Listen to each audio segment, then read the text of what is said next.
नमस्कार. छायाज रेसिपीजमध्ये आज आपण पोह्यांपासून खूपच टेस्टी आणि झटपट बनणारी रेसिपी बनवणार आहोत. तर यासाठी इथे मी 2 कप पोहे घेतलेत. तर इथे तुम्ही पातळ किंवा जाड कोणतेही पोहे घेऊ शकता. मी इथे पातळ पोहे घेतलेत. तर आता हे पोहे भरपूर पाणी घालून 2 ते 3 वेळा धुवून घ्यायचे आहेत. तर इथे मी हे पोहे 2 ते 3 वेळा धुवून घेतले. यानंतर असे चाळणीमध्ये काढून घ्यायचे आहेत, म्हणजे त्याच्यातलं एक्स्ट्राचं जे पाणी असेल ते निघून जाईल आणि पोहेसुद्धा सॉफ्ट होतील. तर हे आता असेच ठेवून देऊया. तोपर्यंत आपण एक वाटण तयार करूया. तर हे वाटण बनवण्यासाठी इथे मिक्सरच्या भांड्यामध्ये मी 7 ते 8 पाकळ्या लसूण घेतला आहे. यानंतर साधारण अर्धा इंच आलं घेतलं यामध्ये. यानंतर 2 हिरव्या मिरच्या घेतल्यात आणि अर्धा चमचा जिरं घेतलं आहे. तर आता हे जाडसर वाटून घेऊया. तर हे पहा, मी वाटून घेतलं. अगदी बारीक पेस्ट नाही केली याची, जाडसर असं वाटून घेतलं. आता यामध्ये 2 मोठे चमचे शेंगदाणे मी भाजून घेतलेत, हे घालायचे आहेत. आणि आता हे शेंगदाणेसुद्धा जाडसर वाटून घेऊया.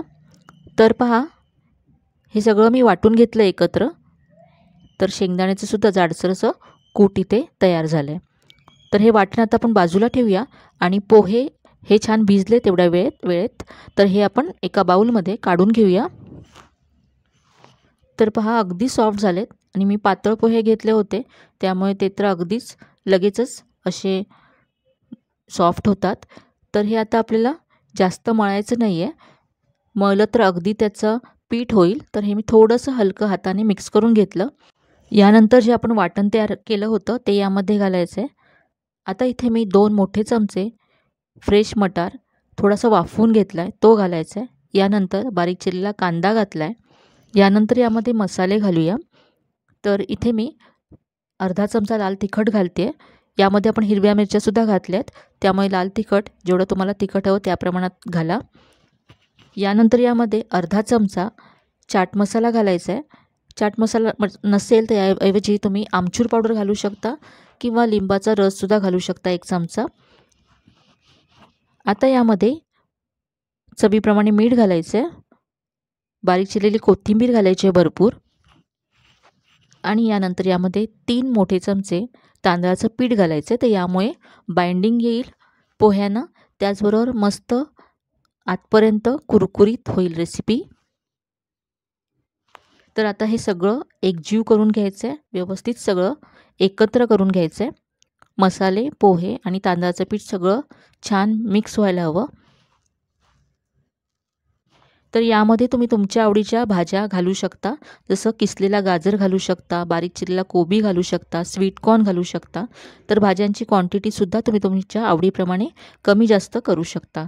याचबरोबर तुम्ही बारीक चिरलेली शिमला मिरचीसुद्धा घालू शकता.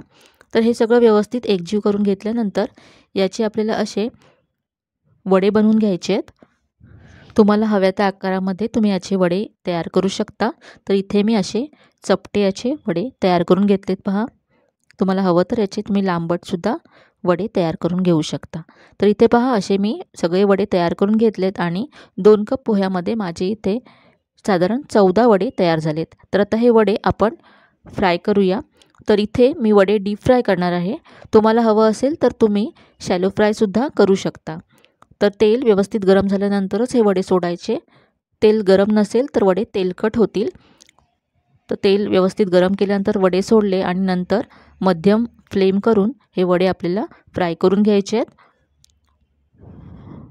यामध्ये आपण मटार वाफवून घातला आहे आणि पोहे शिजायलासुद्धा जास्त वेळ लागत नाही, त्यामुळे हे तुम्ही शॅलो फ्राय केले तरी खूपच मस्त लागतात आणि कमी तेलामध्ये हे वडे तयार होतात.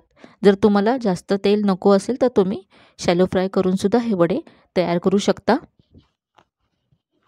तर असे दोन्ही बाजूनी मस्त खरपूस रंगावरती मी हे फ्राय करून घेतलेत. तुम्ही पाहू शकता किती मस्त रंग आला याला आणि अगदी क्रिस्पी झालेत बाहेरून.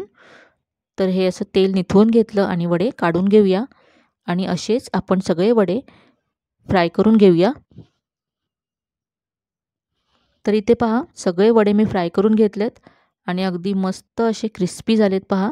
आणि यामध्ये आपण जे शेंगदाणे टाकले होते जाडसर वाटलेले, ते सुद्धा मस्त दिसतात आणि जेव्हा दाताखाली येतात तर त्याची चव पण खूप मस्त लागते. पहा किती मस्त कुरकुरीत आहेत हे आणि आतून हे अगदी सॉफ्ट होतात.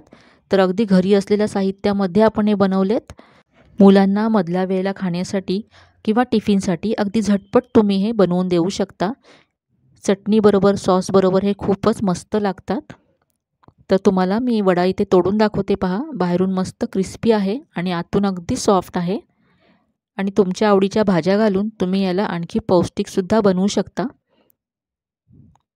तर खूपच झटपट हे वडे तयार होतात. सकाळी घाईच्या वेळेससुद्धा तुम्ही हे वडे बनवू शकता.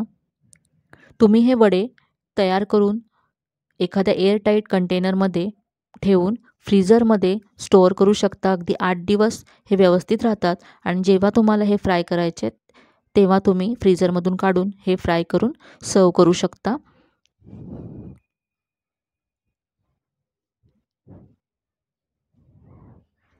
तर आजची ही रेसिपी तुम्हाला कशी वाटली कमेंटमध्ये नक्की कळवा.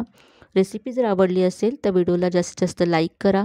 तुमच्या मित्रमैत्रिणींसोबत शेअर करा. चॅनलवर नवीन असाल तर चॅनलला सबस्क्राईब करायला विसरू नका. तर मग पुन्हा भेटूया अशाच छान छान आणि नवीन नवीन रेसिपीसह. तोपर्यंत धन्यवाद.